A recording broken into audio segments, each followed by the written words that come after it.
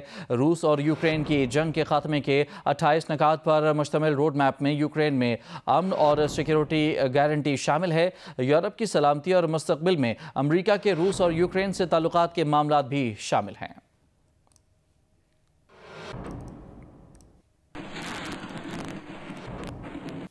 انتالیس روزہ عالمی ثقافتی میلے کے 20ویں دن کینیا کے تھیٹر پلے میں صنفی مساوات کے موضوع کو مؤثر انداز میں پیش کیا گیا۔ جیو اور جنگ گروپ میلے کا میڈیا پارٹنر ہے۔ نمائندہ جیو نیوز ولید احمد کی report. Any party is at liberty to light, check sound, action. As the devil's dentist show proof of the witch's guilt. Theatre میں یہ آواز ہر پلے سے پہلے ضرور آتی ہے۔ لائٹنگ ماحول بناتی ہے، ساؤنڈ صحیح نہ ہو تو کسی بھی پلے کا مزہ ہی باقی نہ رہے۔ ورلڈ کلچر فیسٹیول میں یہ سارا جادو دکھا رہی ہیں برطانیہ سے آئی لائٹ اینڈ ساؤنڈ ڈائریکٹر نتالیا، جو پہلے دن سے آرٹس کاؤنسل کراچی کے میلے میں لائٹنگ کے ذریعے تھیٹر میں جان ڈال رہی ہیں۔ It's been a fantastic experience getting to see and work on so many shows every day, new people, meeting everybody, getting to talk to everybody, and also being with the locals and the team here. They're amazing, they're so supportive. میلے کے 20ویں دن Argentina کی موسیقار Diana کی workshop میں تالیوں کے rhythm, پاؤں کی تھاپ اور سازوں کی جھنکار نے ماحول بنایا۔ 18ویں صدی کے کلاسیکل آلات موسیقی 21ویں صدی کے جدید میوزیکل انسٹرومنٹ کا مقابلہ کرتے دکھائی دیے۔ Different cultures, different heritages, different voices.